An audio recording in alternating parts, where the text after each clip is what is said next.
Guys, okay na to. Okay na to. Ang dami ko ng blessings. Hindi ko na mabilang yung blessings ko. Ito yung mga blessings ko, oh.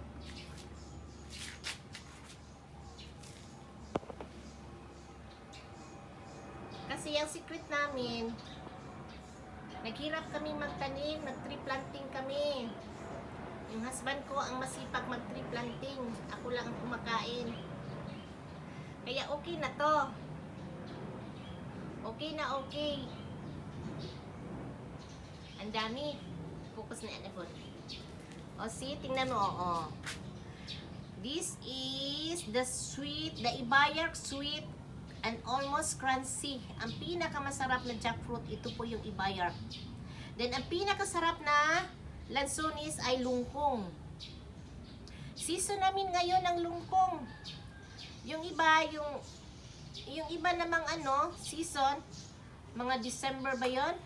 Hindi kami nagsabay ng season, iba ako. Iba yung namin dito, lupa siguro. Sabi ng husband ko, loam daw kami dito, loam sandy. Loam sand o soil. Kaya maganda yung tubo ng mga tanim namin. Kaya we are blessed.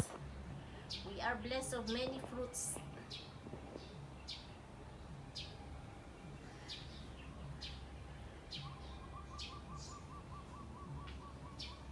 Kaya pag may mga lupa kayo, gamitin na ninyo.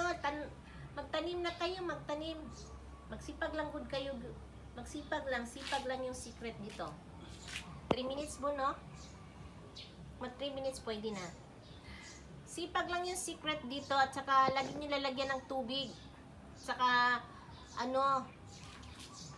alagaan nyo na mabuti, lalo na kung maliit pa sila, yung tinatanim nyo maliit pa, alagaan nyo mabuti. Tapos lalagyan ng shade. Yung shade ng yung coconut leaves, ilagay noon doon para hindi mapatay yung yung mga fruits. Pagdating ng panahon, mag-edad kayo ng 50, kung bata pa kayo nagtanim, edad kayo ng 40, maka-harvest na kayo. Saka yung avocado, magtanim kayo, yung avocado, masarap din yun. Good po yun, good yun para sa mga potassium natin. Ito, tamis-tamis talaga nitong lukong. Okay na ako. Okay na to. Gi-open mo? 3 minutes? Wala pa?